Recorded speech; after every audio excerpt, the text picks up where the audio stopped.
Hi, it's Dr. Darnese, and welcome in. This is your 2026 easy tips for your overall wellness and better life. Listen, I've been a life coach for a long time, and I just don't tend to take on new clients at this time. But I've been a life coach for a long time, and one of the things that I used to do every year was called the first 31. And that is the first 31 days of the month, which is the month of January. And I would work with individual clients or group in a group setting and kind of accompany people through those first 31 days to help them set a strong foundation for what the year was going to be for them.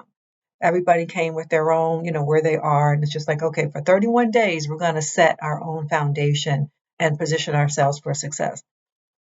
I don't really do it that way anymore. It took a lot out of me to be, sort of on every day for 31 days. It's a lot.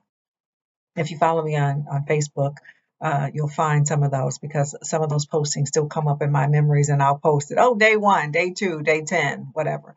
But anyway, here are some tips for you. Now, mind you, this is not about being perfect. This is not about saying, okay, new year, new me entirely.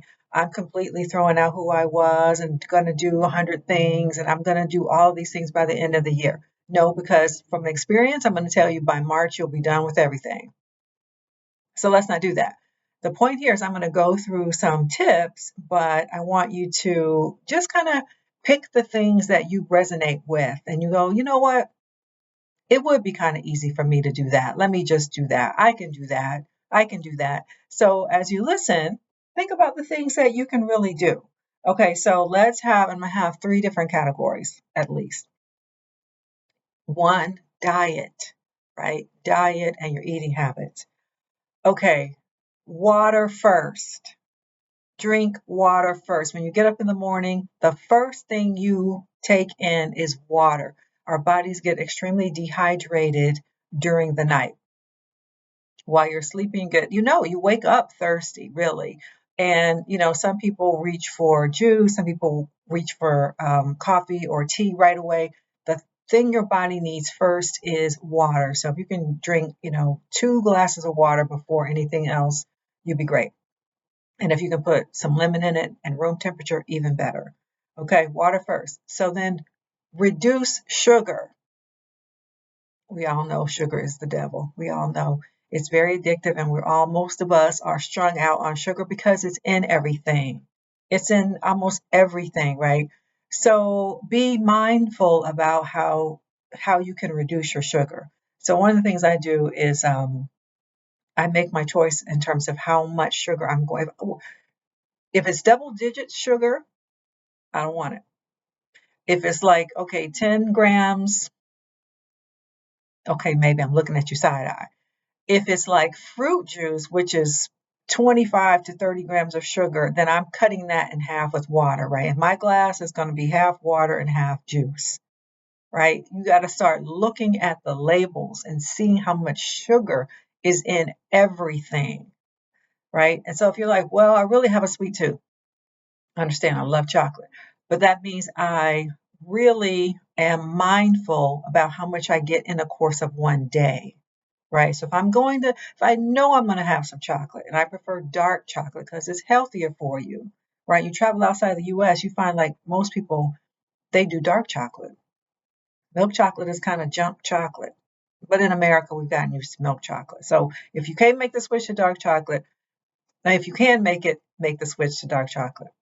So what I'll do is consider over the course of a day, where am I going to get my sugar? And at a certain point, I'm going to have to start saying no to things with sugar in it. So just think about overall in your day, how much sugar am I getting and from where, and how can I kind of pull back from my individual choices? Go gluten-free. Go gluten-free. I've been gluten-free for many years. And, some people are like, well, what is gluten really? And is it a real thing? It's absolutely a real thing. Gluten, you can think of it as the glue that keeps wheat together, as a stalk of wheat. It's the part of wheat that kind of makes it stick together. And I don't know when this happened, but in our food supply, the wheat plant was made stronger, right? The idea was let's make wheat a hardier grain so that we can store it longer in warehouses and such. Now think about that. Let's make this a heartier grain so we can store it longer. So that means when you eat that, your body is reacting to the fact that something is very hard to break down. So that means that it's causing inflammation in your body. Everybody. It's just some of us are more sensitive to it. And you know, because if you eat bread or you eat something like pasta and you feel like you have a rock in your stomach for like a long time, like you really should have digested that sandwich by now, but you still feel like it's sitting in your stomach, you might want to give it up for a week. And this is what I'm telling you, I'm going to challenge you. Go 1 week without any gluten. And it's probably going to be a challenge. That means no bread, no sandwiches, right? No pasta, no pastries, no cookies, no cereal, unless you get rice-based cereal like Cheerios, right? Unless you switch over to gluten-free pasta. Now you're going to say, well, what can I eat? You can have rice. You can have potatoes. There's no wheat. Anything with wheat, you turn over, look at the ingredients. If it says wheat, put it back. For many people, they're like, I'm never going to be able to do that. Yes, you can. For your health, you can. It's just you got to get used to it. And you got to get your mind right about it because gluten causes inflammation in the body. I challenge you to go 1 week and see how you feel. I did that years ago and I said, got it, right? Add a walk to your day. Add a walk to your day. Walking is great for your overall system. As a matter of fact, for those of us women over 40, you really should not be trying to do heavy workouts unless you just really are an athlete and you've been an athlete, right? But for you to be 40 or 50 years old and say, I'm going to do like hard aerobic workouts, it's not really the best for us. Again, if you're already athletic, go for it. But to start off, walking is much better for your overall well-being, puts less stress on your joints, less stress overall. So under diet, that was water first, reduce the sugar, go gluten-free, add a walk to your day. Now remember I said, and I'm going to another category, but remember I said you're going to pick 1, 2, 3 of these things to implement because these are easy. They're little things, right? Drinking water first, that's not hard. But what can make it hard is it's not your habit. So you're already in a habit. Now you're like, oh, I'm supposed to remember to do this, or I already drank coffee first. Now we'll drink coffee after. Drink water after. There's no penalty there. Money tips. Here comes some money tips, right? We all need this. Again, simple things. Reduce your streaming services. I'm going through all of my streaming services right now. I'm writing down how much they each cost because probably I signed up for them when it was some kind of like promo and I got it really inexpensively, but it flipped over and now I'm paying full price for something. So like right now, HBO Max got to go. I'm on some promo for Apple TV. And when that's over, it's got to go. I already ditched Hulu, Disney because, they be playing these DEI tricks. So they had to go. So think about how many streaming services you're paying for and what you really watch, because really we don't even have time to watch all of the stuff that is available to us now. So, just go through and say, maybe do this on your New Year's Day. Because what you doing on New Year's Day? You got the day off. Go through all your streaming services and be like, some of this can go. Okay. Secondly, move your money to a high yield savings account. Move your money, it's sitting in your savings account, even if it's $20. Put it in a high yield savings account. What is that? That means that they pay you 3 to 4% in interest. At this point, the rates are like 3 to 4% in interest rather than the, I don't know what it is, 0.01 that you get in most of the banks. Most banks are paying us like a penny a month for interest to use our money, right? So a little thing is to just open a higher yield, and granted, it's still not a lot if it's only 4%, but it's better than 0.1%. So I move my money online, and normally These accounts are online bankers, right? Online banks, and that's how they can give you more because they don't have overhead. They're not paying overhead like a physical bank.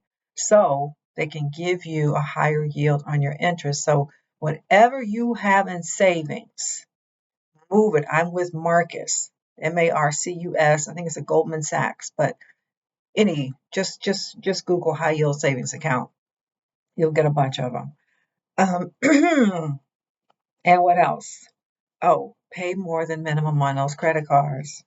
Pay more than minimum on those credit cards. And I know a lot of people, you went charging things up for the holidays, or, maybe you've been in a situation where you've had to rely on your credit cards for, basic things because the economy is what it is. Okay, well, when the bill comes due and they say you owe $50, at least pay 55, right? One trick you can do is look at how much your interest is and add that much to the payment. So let's say your minimum is 50, your interest payment, because you have a higher balance, your interest payment is, let's just say it's another 50. They charge you another $50 in interest. Pay them 100 if you can. If you can. If not, just say I can't do that, but I can pay more than the 50. That's the minimum. Add on a little bit more. Just add on a little bit more. You'd be surprised, right? Your balance will start to come down. Don't just pay the minimum if you can all help it. Okay, and this is under the category of living your best life. Living your best life. Okay, sleep hygiene. If you follow my shorts, I talked about this. Sleep hygiene. Listen, I am a night owl, and it is hard for me to get in the bed at night at a decent hour before like 1 o'clock in the morning. Really, it's a struggle for me to get to bed before 1 o'clock in the morning. So I decided no more of this. I am going to do better because sleep is integral to our overall well-being and our health. And sometimes we forget that it is critical for our health that we get good sleep. Now, again, those of us over 50, you already know that just the hot flashes and whatever messes with our sleep. So you might be somebody like me, you wake up anyway, like, I went to bed a decent hour now, I woke up and I'm awake for an hour or whatever. Okay, that means I got to make sure I get my rest because I already know shenanigans are happening. So I decided, okay, I'm going to set a timer on my phone. I'm going to set an alarm on my phone. 11:45 every night, timer is going to go off. And I'm going to say to myself, it's at least time for me to start getting ready for bed.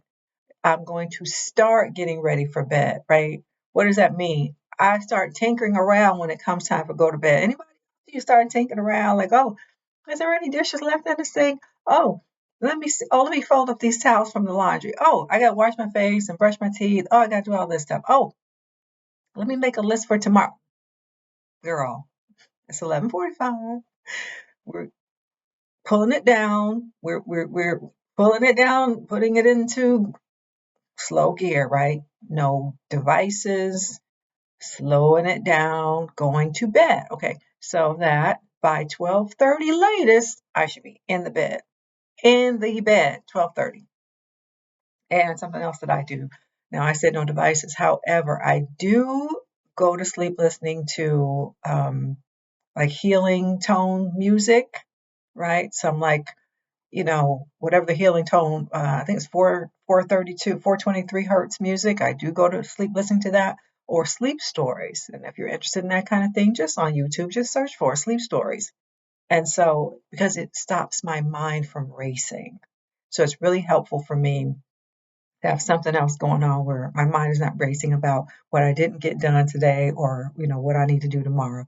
Just it helps me, right? But when I say no devices, like I'm not scrolling, I'm not like actively involved in something. I find that music or I find the sleep story and I put it off to the side and I go on to sleep. All right. And which leads me to the next thing, which is cut your device time. We all know that. Cut your device time. I don't think I hardly even need to say anything about it, but it's wrecking all of our focus and our attention span, especially for our young ones, the children, teenagers. It has wrecked their attention span. It is rewiring their brains. Y'all know by now I'm a professor. And so when I'm getting these young people come to a classroom They don't have the ability to focus. They don't have the ability to read an entire book. They are struggling mightily. Okay. So, which leads me to the third thing under the category of your better life, which is read a book. Read a book. Start adding into your regularly scheduled program called your life. Read a book. Read a book. Okay, now maybe some of y'all do already. Great. Because it is helping you retain your ability to focus and to think critically. And the nation in which we live right now is really overwhelming us with, the daily onslaught of the news. It's also overwhelming us with entertainment. Right? We have so much out there in terms of these streaming services.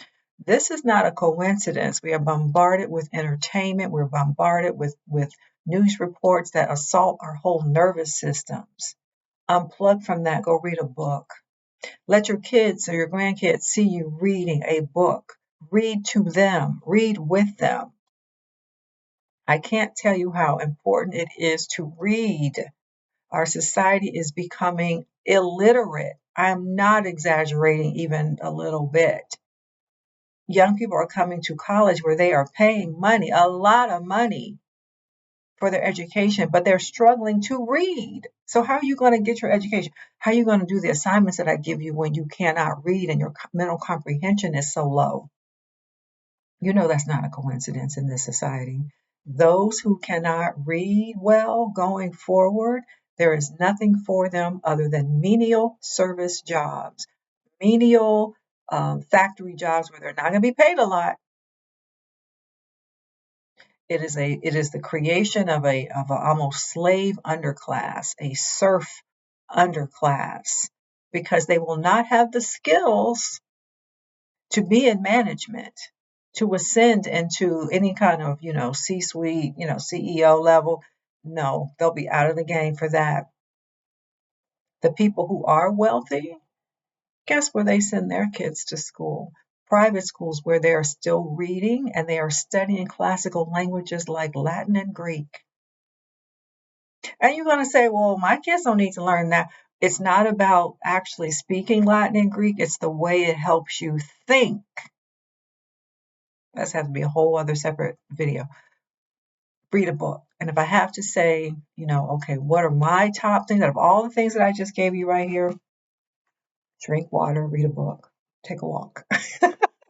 Drink water, take a walk, read a book. That's how important it is. You got to do something for your mind. But I hope this has given you some things to think about, some things to reflect upon in terms of your own lifestyle, the things that you do on the daily, the things that you can reconsider, you can reflect on and say, I can add this, I can add that. I could do that. Yeah, I could pick up a book. I could do this, right? Anyway, and so I'm also on Substack. And so if you are like, I just can't bring myself to get through a whole book, join me on Substack. I write articles over there, it's like a blog post. So you can come over there and still read, okay? Because I'm working on 50 something over there. The book that is the follow up to 40 something right here, I'm writing 50 something and I am doing it in a blog post type of formatting. So it's a raw draft, but at least you would be reading something. All right. So I'm going to wrap it up right there. Happy New Year to you. Happy New Year to all of us. And please, Lord, may it be a better year. Bye for now.